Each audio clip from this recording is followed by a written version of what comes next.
ठीक आगे बच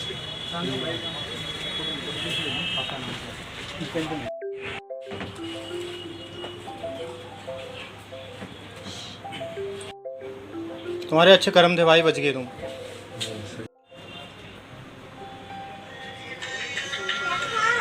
कितने बैठ जाओ, दोनों इकट्ठे बैठ जाएंगे।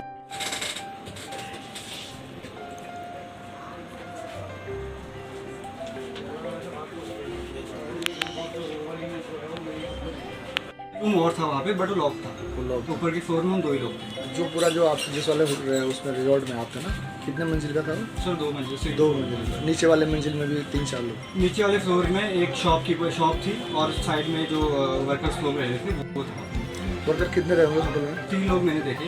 इनको भी बचाने का ट्राई किया जब पूरा मलबा आ चुका था, और हमने हाथ दिया, रोप्स फेंके, जो बाइक के साथ बांधने वो बातों को हमने उनको फेंकने ट्राई किया, और हमारे पास कुछ इक्विपमेंट्स सही नहीं बचाने के लिए, तो हमने उनका हाथ खींचने का ट्राई किया, बट मलबे के साथ पत्थर भी इतने बड़े थे और दरवाजे से उनका मुझे फेस ही दिखा था बस।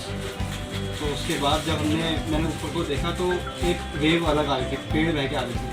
तो उस टाइम में हमें लगा कि आप नीचे अपनी जान चाहते, हमें अपनी जान चाहते भाई का लग गया। और फिर अब जब हमने ऊपर से जंप करी नीचे मलबे में, फिर क्रॉल करते करते उधर को भी मलबा था पूरे साइड, और जहाँ को देखो वहाँ को मलबा फैला था। तो हमने एक डायरेक्शन लिया कि चलो मुखवा गांव की ओर चलते हैं, जो वहाँ से एक पुल क्रॉस करना पड़ता तो गांव आता है आगे। तो हम वहाँ क्रॉल करके कीचड़ में, रेत में, सब कुछ हम वहाँ तक पहुँचे, और तब जाके हम जब हमने पुल क्रॉस किया उसके बाद हमें आर्मी वालों ने वो रेस्क्यू आ रहे थे नीचे। फिर हमने उनको बता कि वहाँ पे 3 लोग दबे हुए हैं हमारे ऑटो के नीचे, आप प्लीज़ उनको रेस्क्यू कीजिए। तो फिर उनका ऑप्शन वहाँ से स्टार्ट। जैसे आप तो एक दिन पहले हम शाम को पहुँचे थे 5, साढ़े 5। 5:30 बजे करीब, मतलब पूरी मतलब रात भी हुई थी, सुबह गिर गए 11 बजे तक भी ठीक ठाक होती। इस बीच मतलब एक दिन पूरा आज रात हो गई थी। क्या लगता है कि पूरे क्षेत्र में लगभग कितने रहेंगे, कुछ अंदाजा है आपको? देखिए, जो धराली सेंटर है वो टूरिस्ट एरिया था, हमारे आसपास सारे होम स्टे थे, सारे रिजॉर्ट वहीं थे, और काफ़ी टूरिस्ट का आना जाना वहाँ पे सर्कल चौराहा था, वहाँ पे काफ़ी लोग की जमावट और भीड़ भाड़ काफ़ी थी उसमें। और जो हर्षिल इलाका है, हर्षिल में तो सारे टूरिस्ट भरे थे उस टाइम पे। तो हमारे जो मेन हम जहाँ का हम रह रहे थे वो धराली सेंटर। जिस होटल में आप रुके थे उस कितने लोग रखे उसमें? उस होटल में हम 2 ही लोग थे। 2 ही लोग थे ऊपर के फ्लोर पे, और नीचे ओनर, शॉपकीपर और उनके जो नीचे वर्कर्स लोग थे वो। क्या नाम था होटल का? होटल का नाम सर एक्चुअली वो नाम नहीं था खाली कॉमन सा रूम था जी, होम स्टे था। तो 4 की आप रात को जैसे वहाँ पहुँचे, 5 को आइए सैलाब आया, तो इस बीच में बारिश लगातार जारी? जिस दिन हम पहुँचे उस दिन बारिश नहीं। अच्छा।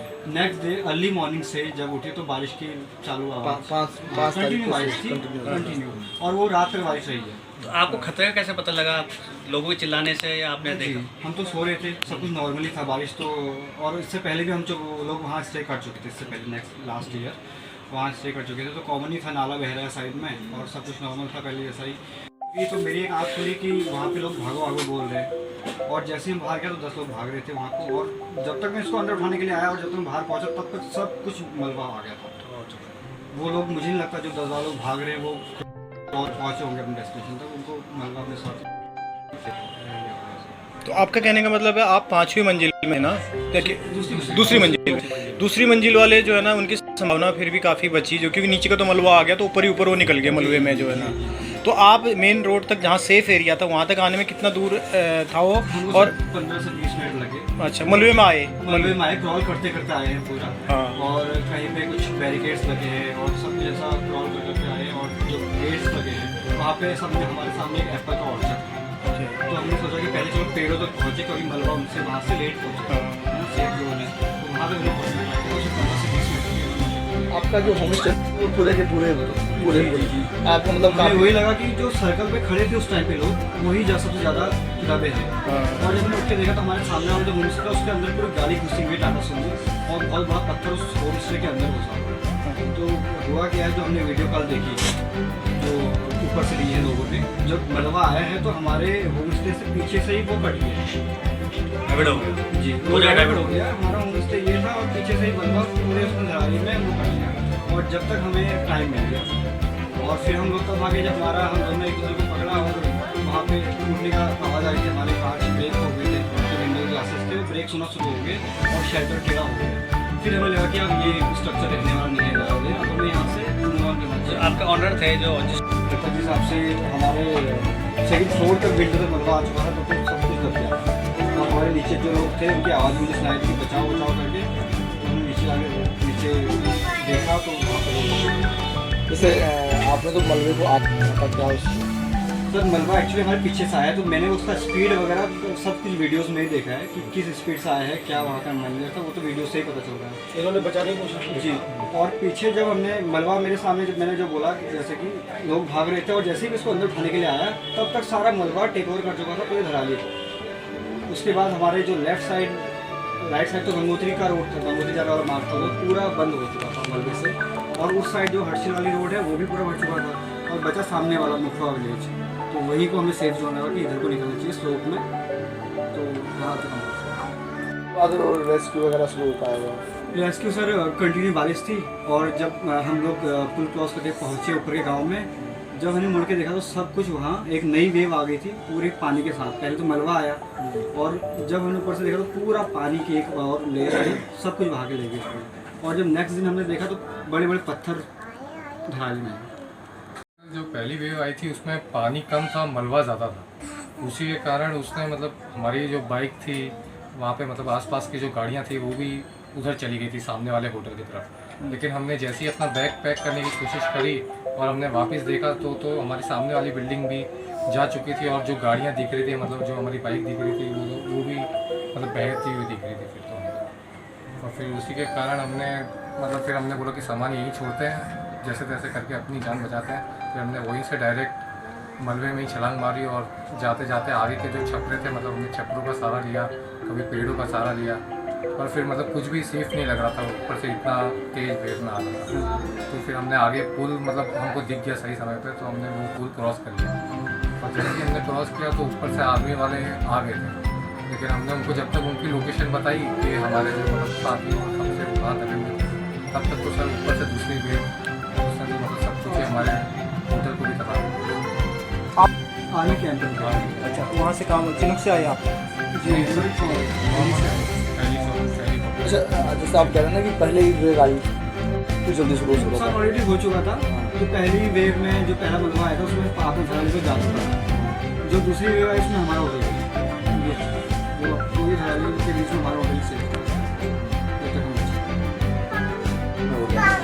घर वालों को बता दिया आपने? सोचा जी पहले काफ़ी एक दो दिन नेटवर्क नहीं थे वहाँ पे, तो कॉन्टेक्ट नहीं हो पा रहा था। फिर आर्मी कैंप के थ्रू सैटेलाइट फोन से बात।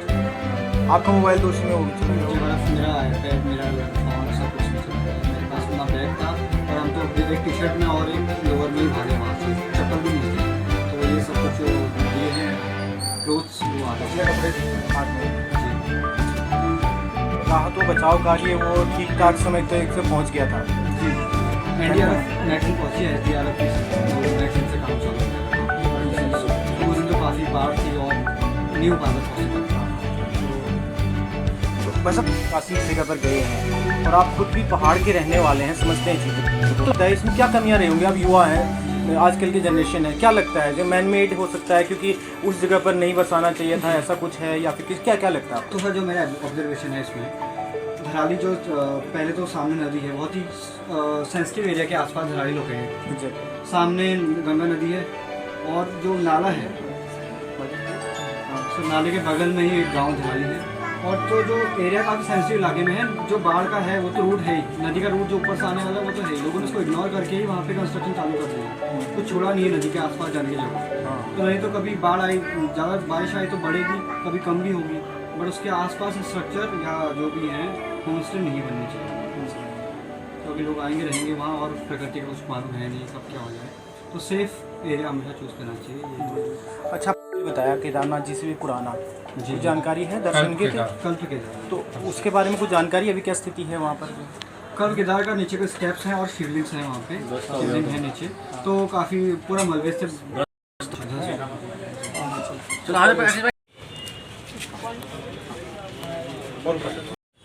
मंजर बहुत ही भयावह मंजर था। लोग आसपास दब रहे थे, बह रहे थे, गाड़ियाँ बह रही हैं, होटल्स बह रहे हैं जहाँ पे लोग स्टे कर रहे थे, तो काफ़ी भयावह मंजर था। और फर्स्ट एक्सपीरियंस था ऐसा कि मौत को छू के हम लोग निकले थे, तो काफ़ी डरावना एक्सपीरियंस था। आप कब यहाँ से गए थे और कहाँ से आए थे वहाँ जाने के लिए आप? हम लोग मैं कर्णप्रयाग से आया था और मेरा होम है वो अल्मोड़ा में है पंजाब में, और जो ये मेरा फ्रेंड है ये मुझे लेने के लिए कर्णप्रयाग आए थे। तो हम लोगों ने वहाँ से ट्रिप स्टार्ट की कर्णप्रयाग से, और वहाँ पे हम लोग टिहरी के थ्रू लमगांव पहुँचे जहाँ पे हमने एक स्टे किया, और उसके बाद हम लोग आगे को हम लोग हर्षिल को निकले। और हर्षिल हमें गंगोत्री धाम जाना था, तो हम हर्षिल के आगे जो धराली विलेज आता है हम लोग वहीं स्टे करते थे पहले भी, और इस बार भी हमने वहीं स्टे किया धराली, और सेम होटल में स्टे किया। जिस समय ये त्रासदी आई उस समय आप क्या कर रहे थे, कहाँ पर थे?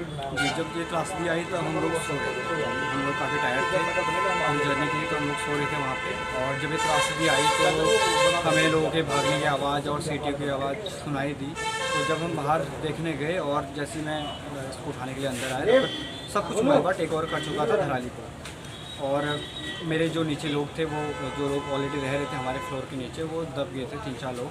उनको हमने रेस्क्यू करने का ट्राई किया, उनको रोप्स फेंकी, उनको हमारे पास प्रॉपर इक्विपमेंट नहीं थे उनको बचाने के लिए, हमने उनको हाथ दिया, रोप्स दिए, बट उनका गला हमको गला तक ही उनको दिख रहा था, पूरे गले तक वो मलबे से दबे हुए थे, तो उनको बचाना एक तरफ से नामुमकिन था। आपकी जान कैसे बची? हम जब हमारा जो घर था हम वहाँ पे खड़े थे, काफ़ी देर हमने वहाँ पे 5-10 मिनट गुजारे कि अब करना क्या चाहिए। उसके बाद जब हमारा घर स्ट्रक्चर जो था वो टूटने लग गया, जब विंडोज़ की खिड़कियाँ ब्रेक होने लग गई, तो हमें लगा कि अब यहाँ पे सेफ़ नहीं है, हमें कुछ ना सोचना पड़ेगा, या तो कहीं को निकलो सेफ जोन को। तो सामने जो हमें पुल था, जो मुखा विलेज का पुल है जहाँ से नदी क्रॉस करते हैं, हमने सोचा चलो इधर को जाते हैं, यहाँ पर अपनी जान बचाएंगे। तो हम क्रॉल करते करते पूरा वहाँ तक पहुँचे, पुल तक। आप वहाँ पर लोकल थे, अनुमान कितने लोग वहाँ पर समय रहे होंगे जब ये आपदा आई होगी? सर जब वहाँ पे तो 50 से 60 लोग होम स्टे को मिला के, और जो लोकल पब्लिक थी वहाँ पे उस टाइम पे एक्टिव थे, वहाँ पे लोग घूम रहे थे। आपकी बाइक वहाँ सब वॉश? जी, हमारी बाइक वहाँ पे चली गई है। कहाँ से ली थी बाइक आप? बाइक हमने देव रेंटल से ऋषिकेश से हमने ली थी।